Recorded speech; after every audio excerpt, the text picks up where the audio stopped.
Caesar England நாட்டின் மீது படையெடுக்கும் போது ஆயிரக்கணக்கான மரக்கலங்கள்ல பல்லாயிரக்கணக்கான போர் வீரர்களை இங்கிலாந்து நாட்டிற்கு அழைச்சிட்டு போறாங்க.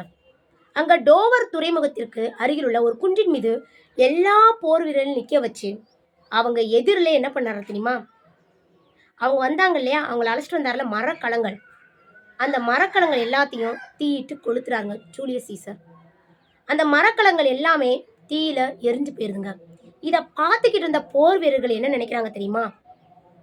நம்ம போறதுக்கு வேற வழியே இல்லை, எல்லா மரக்கலங்களும் எரிஞ்சு போச்சு, எரிச்சிட்டாரு ஜூலியஸ் சீசர். அதனால நம்ம இந்த போரில் வெற்றி பெற்றால் மட்டுமே நம்ம நாட்டுக்கு போக முடியும், இல்லைன்னா இந்த நாட்டு போர் வீரர்களோட வாளுக்கு நம்ம இரையாகிடுவோம் அப்படின்னு நினச்சி அவங்களோட வீரத்தை எல்லாத்தையும் செலுத்தி ஃபுல் ஃபோக்கஸ்டாக வீரத்தோட செயல்பட்டு போரிட்டு அந்த போரில் வெற்றி பெறாங்க.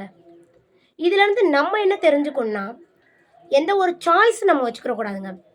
நிறைய சாய்ஸ் வச்சுருப்போம், இது இல்லைன்னா இது, இது இல்லைன்னா இதில் அப்படி வச்சுருப்போம் இல்லையா? அப்படி வச்சுக்கிற கூடாது. நம்மளோட இலக்கு எப்பயுமே ஒரே சிந்தனையில் இருக்கணும், ஒரே விஷயத்தை நோக்கி இருக்கணும் அப்படின்றத இந்த இன்சிடென்ட் மூலமாக நம்ம தெரிஞ்சுக்கிட்டோங்க.